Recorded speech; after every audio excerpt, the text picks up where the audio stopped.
ప్రముఖ TV anchor journalist స్వేచ్ఛ మరణం వెనకాల అనేక విషయాలు వెలుగులోకి వస్తున్నాయి. ప్రస్తుతం తను బలవన్మరణానికి పాల్పడిన ఇంటి వద్ద జవహర్ నగర్లో అయితే ప్రస్తుతం అయితే ఉన్నాం. ఇదే ఇంట్లో తను నిన్న రాత్రి బలవన్మరణానికి పాల్పడింది. ఇంట్లోనే ఉరి వేసుకొని చనిపోయింది. కూతురు లేని సమయంలో ఎవరితోనో గొడవపడి బలవన్మరణానికి పాల్పడినట్టు కూడా అనుమానాలు అయితే వ్యక్తం వస్తున్నాయి. గత కొన్ని రోజుల నుంచి కూడా తను లివింగ్ రిలేషన్షిప్లో ఉంది. పూర్ణచందన్ అన్న వ్యక్తితోని, ప్రముఖ ఛానల్లో పనిచేస్తున్న వ్యక్తితోని గత 4 years నుంచి కూడా లివింగ్ రిలేషన్షిప్లో ఉంది. భర్తతోని 2014లోనే డివోర్స్ అయిపోయింది. 9 క్లాస్ చదువుతున్న అమ్మాయి కూతురు ఉంది. ఒకవైపు వాళ్ళిద్దరు కూడా ఇక్కడనే నివసిస్తుంటారు. ఆ అమ్మాయి షూస్ కూడా, స్కూల్ షూస్ కూడా మనం ఇక్కడనే చూడొచ్చు. గత కొన్ని ఏళ్ళ నుంచి కూడా వాళ్ళు దాదాపు ఇక్కడనే ఉంటున్నారని తెలుస్తుంది. పూనం చందన్తో కూడా లివింగ్ రిలేషన్షిప్లో ఉండడం, ఆ తర్వాత పూనం చందన్కి కూడా మ్యారేజ్ అవ్వడం, ఆ తర్వాత నేను నిన్ను పెళ్లి చేసుకుంటాను, నా భార్యతో నేను ఉండాలనుకోవట్లేదు, నా భార్య అంటే నాకు ఇష్టం లేదు, డివోర్స్ ఇస్తాను, మన ఇద్దరం కలిసి ఉందాము, కలిసి లైఫ్ని స్టార్ట్ చేద్దాం అంటూ కూడా ఇటువంటి మాటలు చెప్పాడు.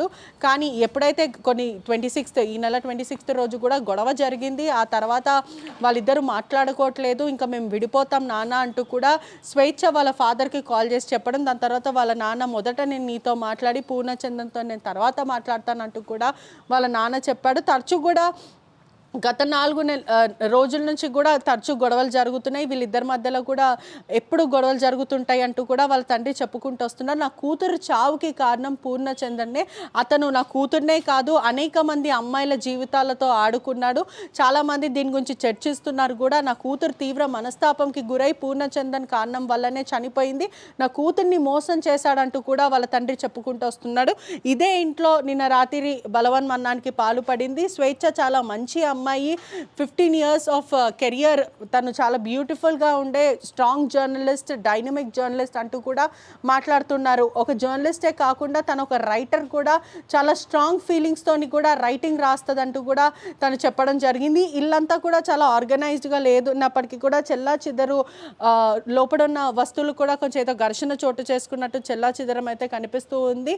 ఒకవైపు ఇక్కడనే వాళ్ళ కూతురుతో ఉంటుంది, ఇద్దరు కూడా స్కూల్కి వెళ్తూ ఉంటుంది ఇక్కడ నుంచి అని కూడా తెలుస్తుంది. పూర్ణచందన్ కూడా పెళ్లి చేసుకుంటానని 3 ఏళ్ల పాటు వెంటపడి, ఆ తర్వాత ఆ అమ్మాయిని ఒప్పించి, స్వేచ్ఛని ఒప్పించి వీళ్ళు పెళ్లి చేసుకుందామంటూ కూడా అనుకున్నారంటూ కూడా వాళ్ళ తండ్రి చెప్పుకుంటూ వస్తున్నాడు. ఆ తర్వాత ముఖం చాటేయడం, ఇదిగో పెళ్లి చేసుకుంటా, అదిగో పెళ్లి చేసుకుంటా అంటూ కూడా మాట దాటేయడం, నవ్వుల పాలు అయిపోయింది నా జీవితం అంటూ కూడా స్వేచ్ఛ మాట్లాడిన పరిస్థితి కనిపిస్తుందంటూ కూడా వాళ్ళ తండ్రి చెప్పుకుంటూ వస్తున్నారు. పూర్ణచంద్రం ఓన్లీ స్వేచ్ఛనే కాదు, అనేక మంది జీవితాలతో చెలగాటం ఆడాడు అతను. ఖచ్చితంగా అతనికి శిక్ష పడాలి, నేను పోలీస్ స్టేషన్లో కూడా కంప్లైంట్ ఇచ్చానంటూ కూడా వాళ్ళ తండ్రి చెప్పుకుంటూ వస్తున్నారు. స్వేచ్ఛ మాత్రం చనిపోయే అమ్మాయి కాదు, చాలా స్ట్రాంగ్ విమెన్, చాలా స్ట్రాంగ్ ఫీలింగ్స్ గురించి చెప్తుంది, బ్రతుకు గురించి చాలా మోటివేట్ చేస్తూ ఉంటుంది. బలమైన కారణం లేకపోవడం వల్ల ఉంది కాబట్టే తను చనిపోయింది. తన క్లోజ్ మెట్స్ అందరు కూడా చెప్పుకుంటూ వస్తున్నారు. స్వేచ్ఛ చాలా మంచి అమ్మాయి అంటూ కూడా చెప్పుకుంటూ వస్తున్నారు. చాలా స్ట్రాంగ్గా తన వర్డ్ అంతా కూడా తెలంగాణ జర్నలిజంలో చాలా బాగా స్ట్రాంగ్గా చెప్తూ ఉంటుంది. కానీ స్వేచ్ఛ చనిపోవడం అనేది కూడా చాలా బాధాకరమైన విషయం, చాలా షాకింగ్. ఎవరైతే వార్త చెప్తారో వాళ్ళ వార్తగా మారడం అనేది బాధాకరమైన విషయం అంటూ కూడా కుటుంబాలు చెప్పుకుంటూ వస్తున్నారు. ఇక్కడనే తను నివసిస్తూ ఉంటుంది. అన్న ఎప్పటి నుంచి నివసిస్తూ ఉంటుంది తను? ఎన్నేళ్ళ నుంచి నివసిస్తుంటుంది ఇక్కడ? 4 years నుంచి. ఎప్పుడైనా ఏదైనా ప్రాబ్లం రావడం కానీ, వాళ్ళ కుటుంబ సభ్యుల గురించి గొడవలు జరగడం కానీ ఇట్లాంటివి ఏమైనా ఉంటాయా? అంతే ఏం లేదు మేడం. అలాంటిది పూర్ణం అంటే వాళ్ళ గొడవలు ఉండేదట మేడం. పూనం చందన్ ఇక్కడ వస్తుండేవాడా ఎప్పుడైనా? ఎప్పుడు వస్తుండే? వస్తూనే ఉంటాడు మేడం. వాళ్ళ కుటుంబం ఎవరైనా వస్తారా? వాళ్ళ అంటే వాళ్ళ డాడీ వచ్చి, అది అక్క వాళ్ళ డాడీ. ఎట్లాంటి అమ్మాయి అన్న స్వేచ్ఛ? ఒక జర్నలిస్ట్, 15 years నుంచి తన కెరియర్, న్యూస్ బాగా చెప్తుంటుంది, చాలా డేరింగ్ అంటారు. ఎటువంటి మనిషి, మీతో ఎలా మాట్లాడుతుంది? మంచిగా మాట్లాడుతుంది మేడం. అక్క కూడా చాలా బాగా మాట్లాడుతుంది, మంచిగానే ఉంటుంది, అందరితోటి కలిసిమెలిసి ఉంటుంది. ఎవరు ఉంటారు దీంట్లో? పాప ఉంటుందా? పాప ఉంటుంది. ఏ క్లాస్? 9th class. ఇప్పుడు 9th class. ఎవరు డ్రాప్ చేస్తారు పాప? ఆటోలో పోతుంది. వాళ్ళ వచ్చేటప్పుడు వాళ్ళ తాతయ్య తీసుకొస్తాడు. 4 గంటలకు వాళ్ళ తాతయ్య ఇంటికాడ తోలుతాడు, మళ్ళీ 8 గంటల వరకు నైట్ తీసుకొస్తాడు. అంతా బాగానే ఉంది. పూర్ణం చందన్ ఎప్పుడు వచ్చేవాడు అంటే వాళ్ళ తండ్రి చెప్పే ప్రకారం కూడా తన చావుకి కారణం పూర్ణచంద్రుడే అని చెప్తున్నారు. మీరేమంటారు?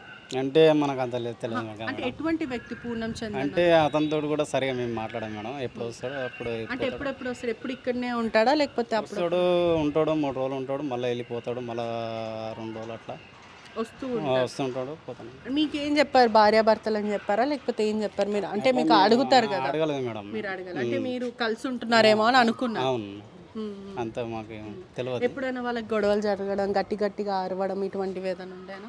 అంటే గొడవలు అంటే వస్తుంటాయి పోతుంటాయి మేడం. అంటే జరుగుతాయా? జరుగుతాయట, మాకు కూడా తెలియదు, చెప్పింది మేడం. చెప్తా మీతో అంటే వీళ్ళ డాడీ చెప్పిండు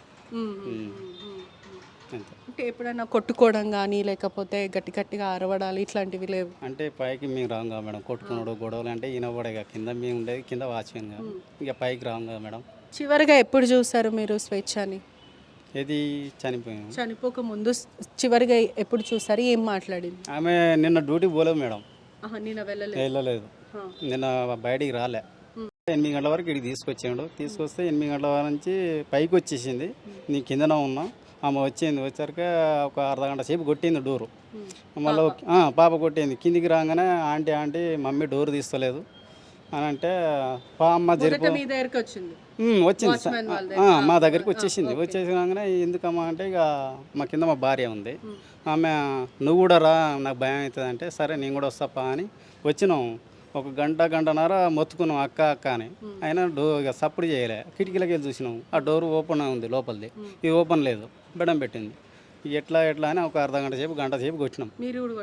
డోర్ కొట్టాము, అయినా తీయలే. కింద ఒక అన్న ఉన్నాడు, ఈ అన్న తీసుకొచ్చి అన్న అంతగా గుద్దినాం, ఆల్రెడీ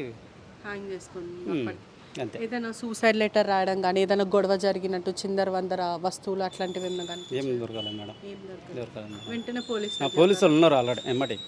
మీరు ఫోన్ చేసినప్పుడే పోలీసులకు కాల్ చేసినాం, అంత ముందే మేము డోర్ కొట్టేసినాం ఆల్రెడీ, వాళ్ళు రాకముందుకే. మేము లోపలికి పోలే, ఇక పోవద్దని మేము పోలే. కానీ చూసారు, వెనుకకు వచ్చేసి.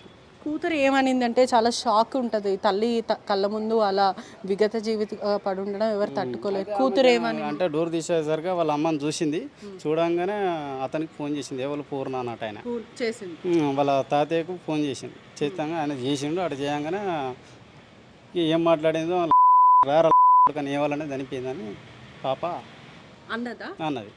అతన్ని తిట్టిందా పాప? ఆల్రెడీ బూతులు తిట్టింది. ఇప్పుడు ఎవరైతే పూర్ణం చందన్ ఉందో అతను తిట్టి నీ వల్ల చనిపోయింది అని. అయితే పాపకి తెలుసు ఏం జరిగింది, తెలుసు అంతా ఏం జరిగేదంతా పాప తెలుసు. పాప ఏమన్నది?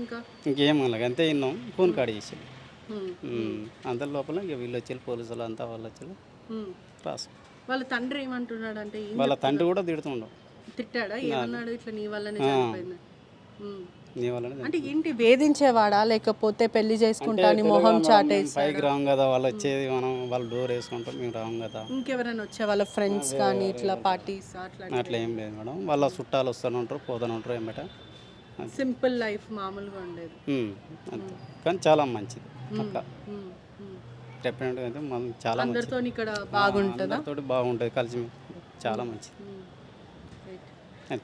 ఏం చివరిగా ఎప్పుడు చూసారు మీరు? అంటే నిన్న చూడలేదు, నిన్న ఆఫీస్కి వెళ్ళలేదు, చివరిగా ఎప్పుడు చూసారు? ఏం మాట్లాడారు?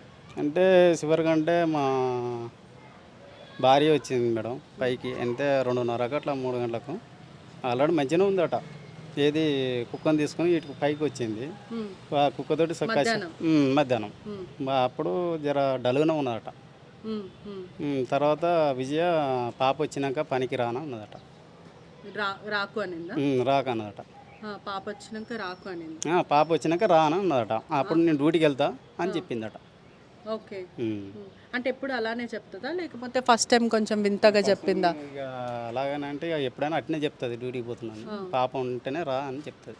ఓకే, అంటే అప్పుడు మీరు గమనించలేదు, ఏదో జరిగిపోతుంది అని అనుకోలేదు. మా భార్య ఉంది అంతే.